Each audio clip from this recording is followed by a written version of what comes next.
आज का जो प्रसंग है, आज की जो कहानी है, यह बड़ी ज्ञानवर्धक है। प्रिय दर्शकों, आज हम आपको बताएंगे कोयल की ऐसी 3 बात जिनको हर इंसान को अपने जीवन में याद रखना चाहिए। कोयल की इन 3 बातों को याद करने वाला बंदा, उन बातों पर अमल करने वाला बंदा अपने जीवन में कभी भी दुखी नहीं रह सकता। वह अपने जीवन में हर संकट को पार कर सकता है, किसी भी समस्या से बड़ी आसानी से लड़ सकता है। वह इंसान अपने जीवन में कभी दुखी नहीं रह सकता। वह इंसान कभी भी अपने जीवन से दुखी नहीं हो सकता और सदैव अपने परिवार का अच्छे से पालन पोषण कर सकता है। प्रिय दर्शकों, यूँ तो हर कोई अपने बच्चों का पालन पोषण करता है। हर कोई माता पिता अपने बच्चों का सबसे अच्छा पालन पोषण करते हैं और वो यही चाहते मेरा बच्चा सबसे सर्वश्रेष्ठ बने, मेरा बच्चा पढ़ लिख कर सबसे बड़ा आदमी बने और पूरे संसार में मेरे बच्चे का नाम हो। कोई भी माता पिता ऐसा नहीं चाहता है मेरा बच्चा सबसे पीछे रहे। हर माता पिता यही चाहते हैं उनके बच्चे हमेशा आगे बढ़ते रहें और तरक्की पर तरक्की करते रहें। बच्चे के खुशी के लिए माता पिता अपने प्राण तक न्यौछावर कर देते हैं, सब कुछ अपने बच्चों पर कुर्बान कर देते हैं, लेकिन उन्हीं माता पिता को वो बच्चे एक दिन ठुकरा देते हैं। प्रिय दर्शकों, माता पिता भगवान का दूसरा रूप होता है, लेकिन लोग जब ज़्यादा पढ़ लिख जाते हैं तो इन बातों को भूल जाते हैं। अपनी पत्नी के कहने पर अपने माता पिता को ठुकरा देते हैं और उनको वृद्धा आश्रम में छोड़ देते हैं।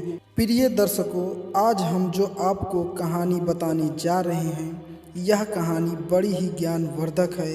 यह एक कोयल की कहानी है। इस कहानी से आपको यह पता चलेगा कि कोयल अपने बच्चों की परवरिश कैसे करती है और जब कोयल के बच्चे बड़े हो जाते हैं तो अपने माता पिता के साथ क्या सलूक करते हैं। जो लोग अपने माता पिता को ठुकरा देते हैं, ऐसे लोग इस कहानी को ज़रूर सुने।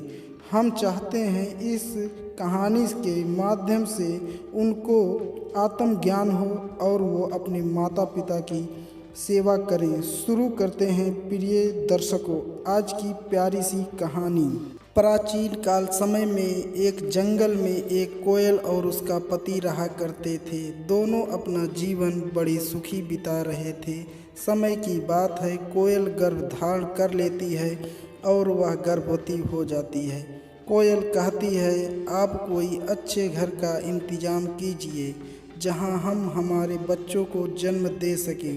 प्रिय दर्शकों, जहां कोयल रहती थी उसी के पास में एक सेठ का मकान था। वह सेठ बहुत पैसे वाला था, उसके पास किसी चीज़ की कमी नहीं थी। उस सेठ के एक पुत्र था।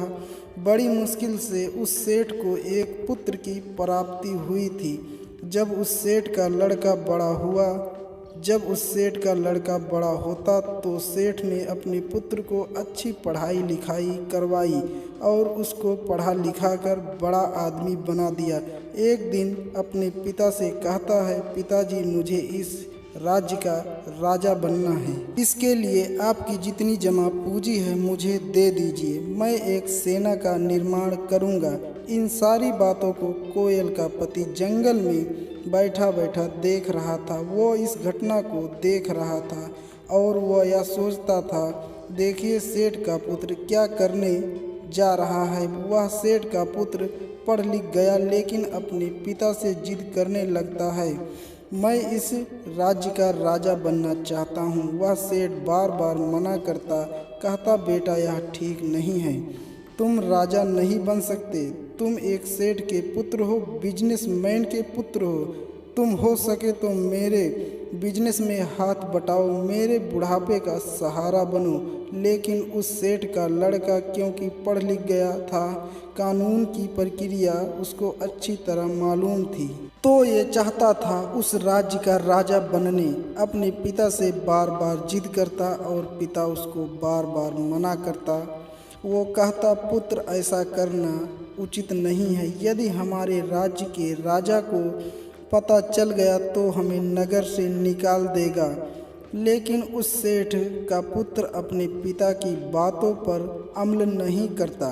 वह वही करना चाहता जो उसका दिमाग कहता था।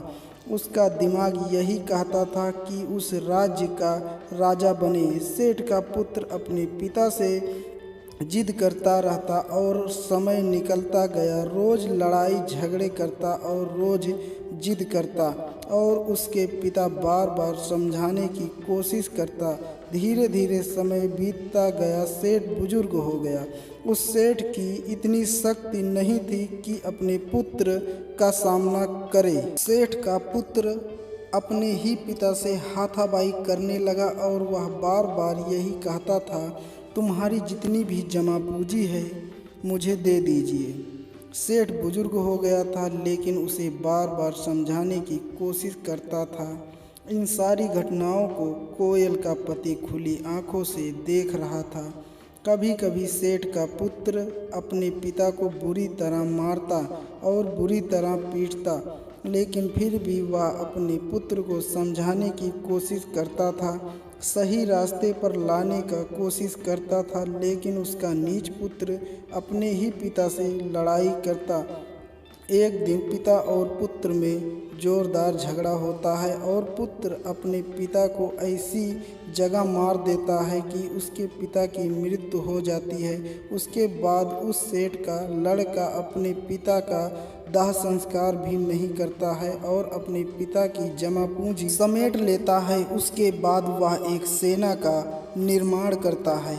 उस राज्य के राजा से युद्ध करने की तैयारी करता है। उधर पिता की लाश धीरे धीरे सड़ने लगती है और उस राजा से युद्ध करने की चढ़ाई कर देता है। उस पूरी घटना को कोयल का पति अपनी आंखों से देख रहा था। उस सेठ का पुत्र राजा से युद्ध की चढ़ाई करता है।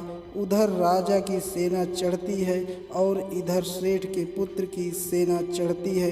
दोनों में घमासान युद्ध होता है। अंत में सेठ का पुत्र मारा जाता है, उसकी भी मृत्यु हो जाती है, राजा की विजयी होती है। इन सारी घटना को कोयल का पति अपनी खुली आंखों से देख रहा था। प्रिय दर्शकों, कोयल का परसों का समय आता है तो कोयल कहती है, पिया जी कोई ऐसी जगह का इंतज़ाम कीजिए, कोई ऐसे घर का इंतज़ाम कीजिए जहां हम हमारे पुत्र को जन्म दे सकें। कोयल का पति कोयल से कहता है, प्रिय पूत कपूत सदा से ही होता है। कोयल का पति कोयल से कहता है, प्रिय पूत हमेशा कपूत होता है। इससे बेहतर है कि इसको जन्म ही ना दे। हो सकता है उस सेठ के लड़के की तरह एक दिन ये भी हमारा अंत कर दे, इसलिए इसको जन्म देने की कोई ज़रूरत नहीं है। क्योंकि कोयल का पति सेठ के लड़के की पूरी कहानी अपनी खुली आंखों से देख चुका था, इसलिए वो अपनी पत्नी कोयल से कहता, प्रिय पुत्र को जन्म देने की कोई ज़रूरत नहीं है, हम दो हैं, दो ही रहेंगे। लेकिन कोयल अपनी पति से कहती है, पिया जी, माता कभी कुमाता नहीं होती, माता की आत्मा होती है और माता सदैव अपने पुत्र को आगे बढ़ते देखना चाहती है। लेकिन कोयल का पति बार बार यही कहता है, पुत्र कपुत्र होता है, इसलिए इसको जन्म देने की कोई आवश्यकता नहीं है।